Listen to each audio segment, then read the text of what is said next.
Are you a sports expert? Well, we'll find out tonight because your sports knowledge is on the line. You can win your city $1,000 worth of sporting equipment from Rawlings Sporting Goods. You determine tonight's outcome, so get out of your chair, get your QUBE consoles, and get ready to score.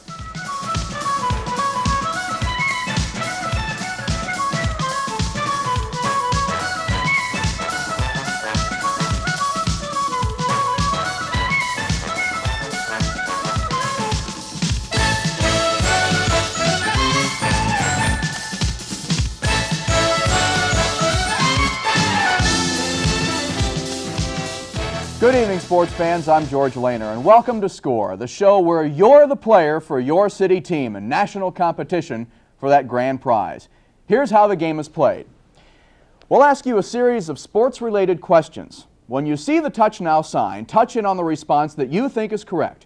Be sure to touch in only when you see the Touch Now sign, not before or after.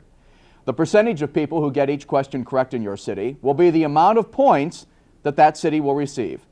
So if 85% of the people responding from your city get the question correct, then your city will get 85 points. We'll keep a running tab of the score for all the cities, and at the end of the month, the high-scoring city will win $1,000 worth of sporting equipment.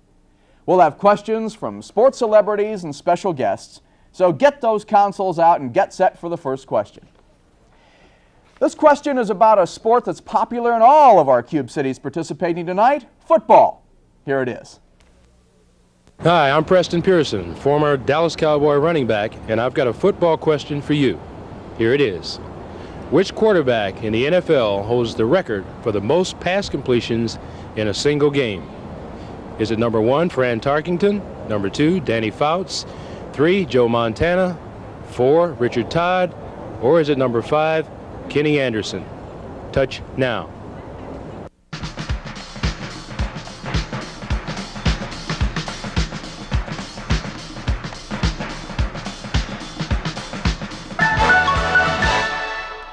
Thanks for touching in. Preston Pearson played 13 years in the National Football League with the Dallas Cowboys, the Pittsburgh Steelers, and the Baltimore Colts. He also played with 5 Super Bowl teams.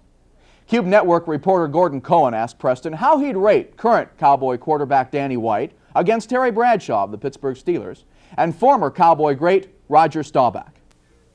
Well, all 3 of those quarterbacks have some great assets.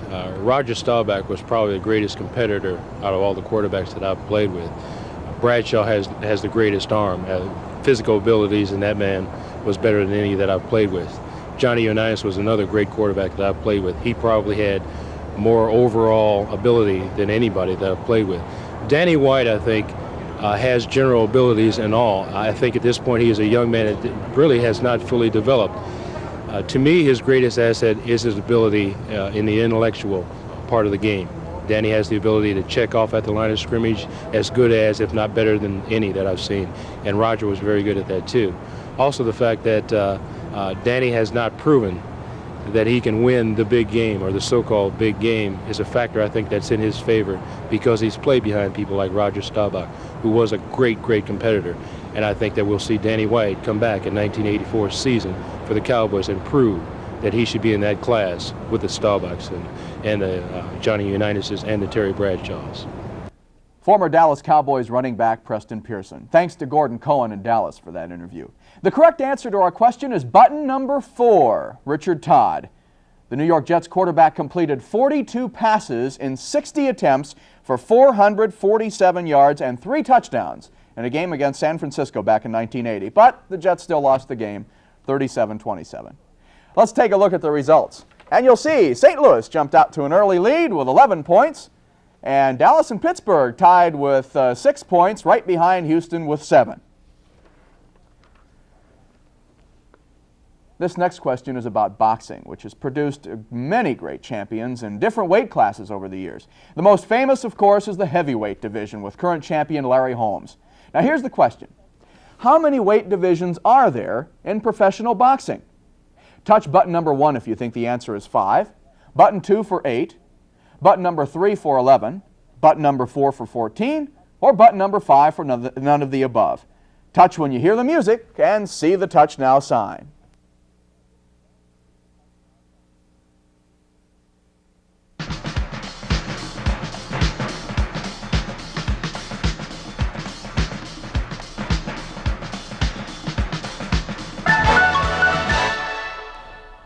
Thanks for touching in.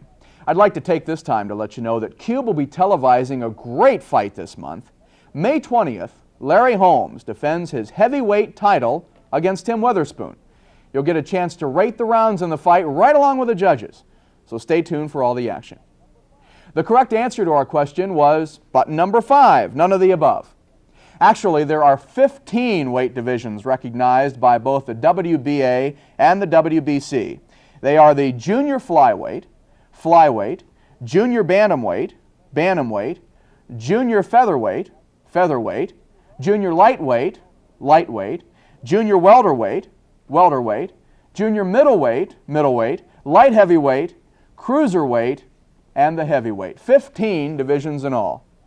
Let's take a look at the results. And you'll see right now that coming in real strong again, St. Louis with 28.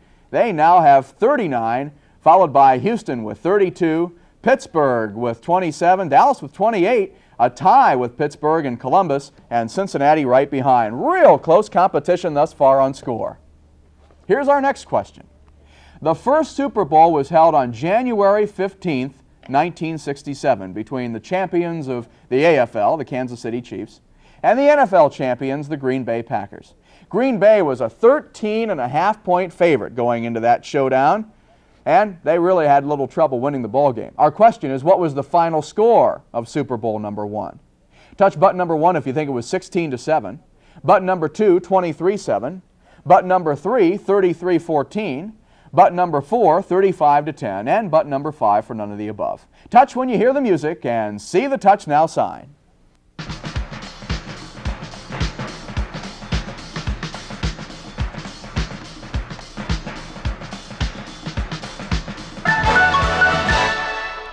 Thanks for touching in. The first touchdown in the game came on a 37-yard scoring toss from Green Bay quarterback Bart Starr, who else, to 34-year-old split end Max McGee. Kansas City's first score came on a 7-yard pass from quarterback Lenny Dawson to fullback Curtis McClinton. That tied the score at 7-all, and that's the closest the Chiefs came to the Packers the rest of the day. What was the final score of Super Bowl number 1? Well, it was button number 4, 35-10 in Green Bay's favor.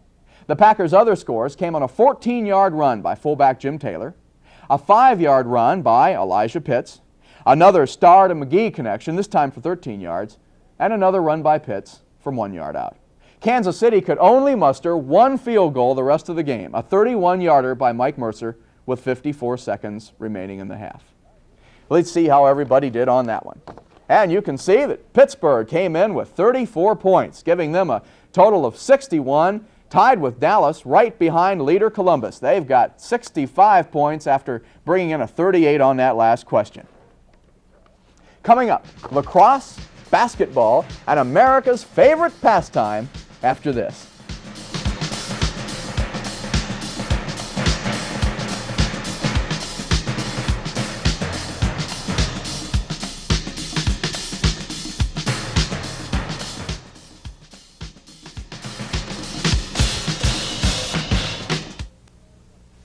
RSVP and Don King Productions invites you on May 20th to one of the greatest boxing cards ever.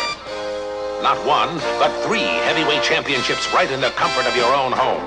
The WBC champ Larry Holmes, now recognized as one of the greatest of all times, versus Tim Witherspoon.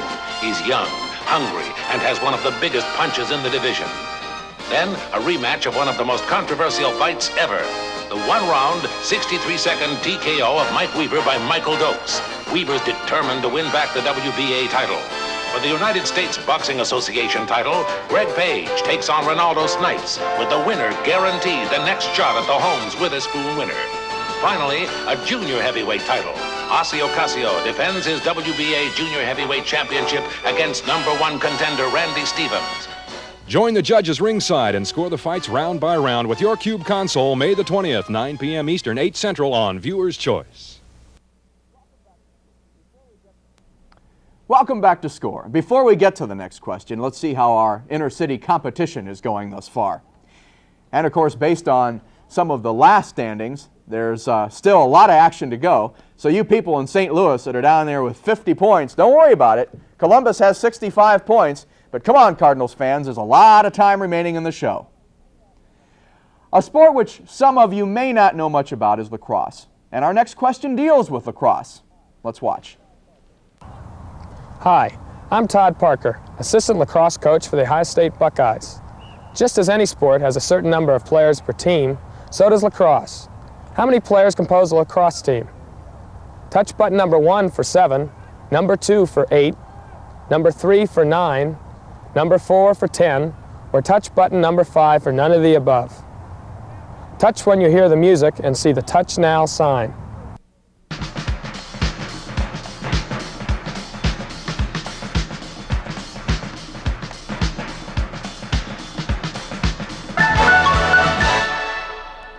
Well, do you know how many players compose a lacrosse team? CUBE reporter Dave Shuttlecotty asked Todd to describe each of the positions in lacrosse. Positioning's broken down into the offensive, the midfield, and the defensive ends. The offensive end would be the attack players, 3 attackmen per team. Then there are the midfielders, and they play offense and defense as well, have no restrictions on their movements on the field. The defense are just that, 3 defensemen, and they're restricted to their defensive end as the attackmen are restricted to their offensive end. And then we have, of course, the goalie, who is allowed to roam around the field as well, but usually stays pretty close to the nets. The assistant lacrosse coach for the Ohio State Buckeyes, Todd Parker. The number of players on a lacrosse team, well, it's button number 4, 10. There are 3 defensemen, 3 midfielders, 3 attackmen, and, of course, the goalie. Let's see how everybody in the network did. St. Louis brought in 16 points, bringing them up to 66, but that's still not good enough. Look at Columbus with 82 points, 17 on that last one. The big winner on that last question, of course, Dallas with 19 points. This next question is about something in the next tape, which is a sequence of highlights from professional basketball. Now, we'll be asking which NBA team is not shown, so watch carefully.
Now, again, the question, which National Basketball Association team was not shown in this highlight sequence? Punch button number 1 for Boston, touch in on button number 2 for Cleveland, touch button number 3 if you think it's Philadelphia, button number 4 for Phoenix, or touch 5 for San Antonio. Touch when you hear the music and see the Touch Now sign.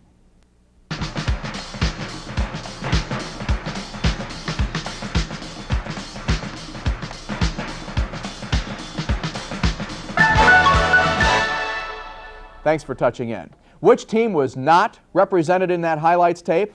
Well, let's look at it again. This is a game between the Los Angeles Lakers and the Phoenix Suns.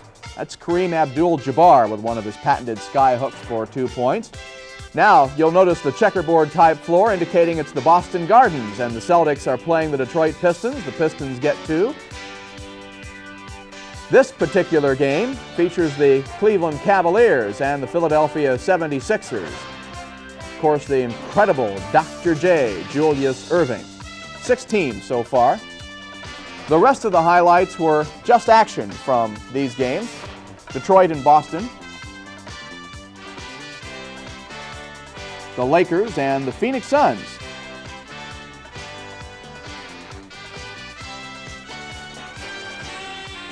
Watch Kyle Macy hit from the corner there. And finally, with time running out, the Cleveland Cavaliers and the 76ers. Cleveland scores on this particular basket, and we sure hope you did on this question. 6 teams in all in the sequence, and I'll repeat those once again. Los Angeles, Phoenix, Detroit, Boston, Philadelphia, and Cleveland. So the correct answer to our question, which team was not shown, is button number 5, San Antonio. Let's take a look at our results. And you'll see coming in on those results, Houston with a big 76 points, bringing them a total of 145. That's not quite good enough, though, for the lead. Columbus doing very well, coming in with 72 points on that one. They now have the lead with 154 points. And on down there is St. Louis. Come on, St. Louis, let's go. We've got plenty of time left on score. Our next question is a sports puzzle concerning our national pastime. It's important to remember that in scoring a baseball play, each position is assigned a number from 1 to 9. For example, the center fielder is number 8. The following sequence is from an International League game between the Columbus Clippers, they're the AAA farm club of the New York Yankees, and the Pawtucket Red Sox, the AAA farm club of the Boston Red Sox. On the mound for the Clippers is Mike Brewer. The runner at first is Pawtucket's Lee Graham. The batter is Marty Barrett. Barrett hit one back to the mound. Brewer turns, fires to the shortstop Barry Evans for the force. Then Evans throws to first baseman Marshall Brandt for the double play. Your sports puzzle question: what is the sum of the 3 scorebook numbers of the Clippers involved in that double play? Is it button number 1, 7, button number 2, 8, button number 3, 9, button number 4, 10, or number 5, none of the above? Touch when you hear the music and see the Touch Now sign.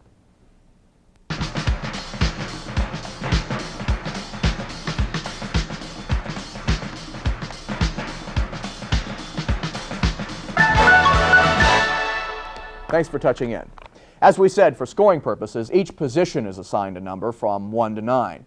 The sequence is pitcher, number 1, catcher, number 2, first base, number 3, second base, 4, third base, 5, shortstop, 6, left field, 7, center field, 8, and right field, 9. Now, let's take a look at that double play again. The pitcher, Brewer, he's number 1.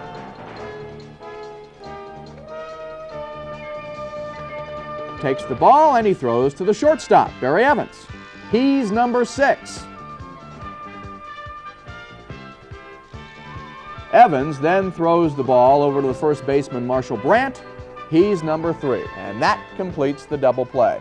The sum of 1, 6, and 3 is 10. Therefore, choice number 4 is the correct answer to our question. Let's see how everybody did along the Cube network.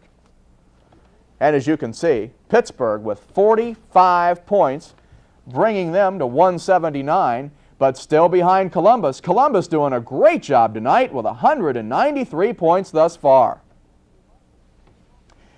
Just a reminder, you folks in Houston, if you want to play score tonight, make sure you're tuning to Interact Channel 42, because your responses cannot be tallied unless you're on Interact Channel 42. And we'll be back with more chances to score after this.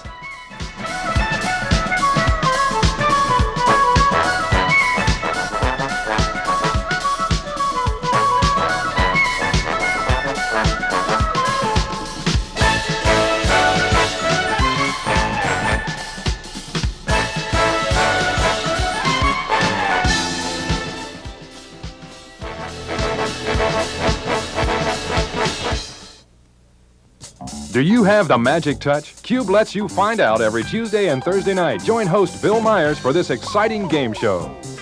You can win prizes just by answering questions through your QUBE console every Tuesday and Thursday on the Magic Touch. It's an exciting game show that's fun for the entire family and educational too.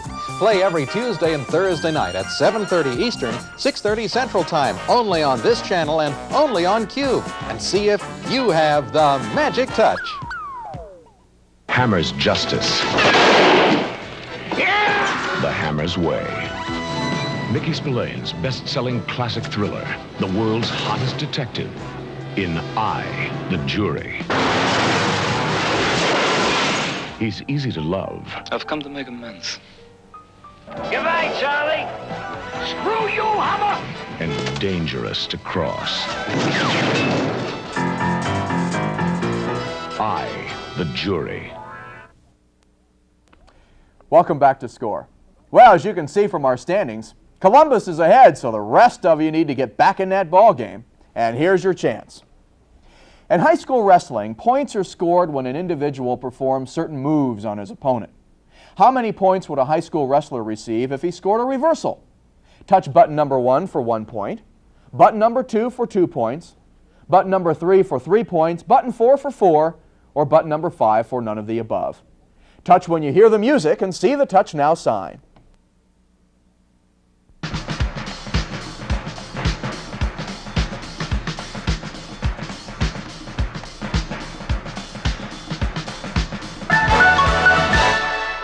Thanks for touching in.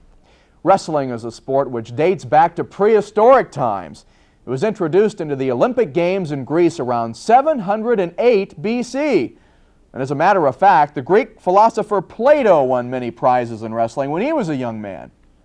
Getting back to the question, how many points would a high school wrestler receive if he scored a reversal? Well, the correct answer is button number 2, 2 points. Takedowns and reversals are worth 2 points each. A wrestler who executes a pin is automatically the winner of the match. Individual points awarded in a match then go toward team points. Let's see how many wrestlers are out there tonight. Pittsburgh, 225 points thus far, but Columbus still with 257, coming in with 64 points on the wrestling question. A fantastic job by Columbus, where wrestling apparently is a big, big sport. Here's the next question. Over the years, baseball has produced many great pitchers. One such all-time great won 373 games in the National League, all but one for the New York Giants. Who was this pitcher? Button number 1, Dizzy Dean. Button number 2, Walter Johnson. Button number 3, Christy Mathewson. Button number 4, Babe Ruth. Or button number 5, none of the above. Touch when you hear the music and see the touch now sign.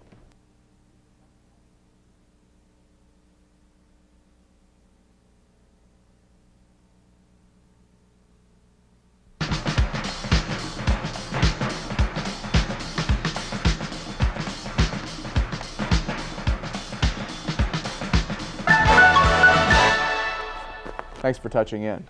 This particular pitcher is tied for third on the all-time victory list with Grover Cleveland Alexander. Ahead of them, Walter Johnson with 416 career victories, and of course the legendary Cy Young, who racked up an amazing 511 wins in his career. Who's the pitcher we're looking for? Well, it's button number 3, Christy Mathewson.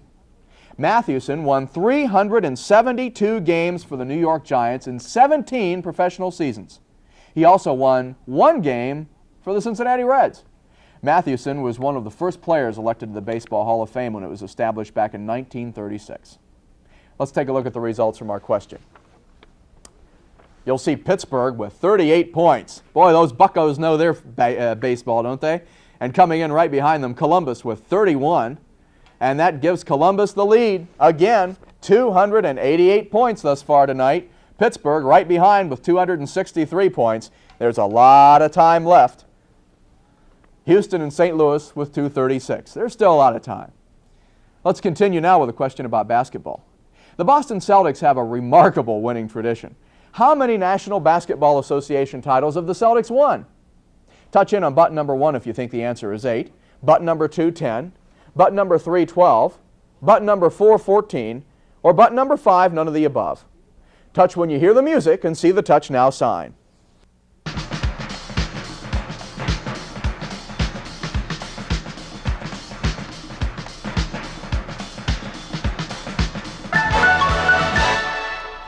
Thanks for touching in. The Celtics last won the championship back in 1981 when they defeated the Los Angeles Lakers. They won't get a chance to win it this season, though, as the Milwaukee Bucks defeated the Celts 4 games to none in the Eastern Conference semifinal series. Boston, by the way, had not been swept in a playoff series since back in 1951. How many NBA titles have the Celtics won? Well, the correct answer is button number 4, 14. This mark is a record for the number of NBA championships. The Celtics also hold the record for consecutive championships with 8. They were won between 1959 and 1966. Let's see how you did on that one. We can see by our scoreboard that St. Louis didn't do very well on that with only 19 points. But on the other end, there's Columbus with 28. They have a fairly commanding lead with 316 points. But we've got Pittsburgh right behind with 290. Coming up, we'll take a look at the final score.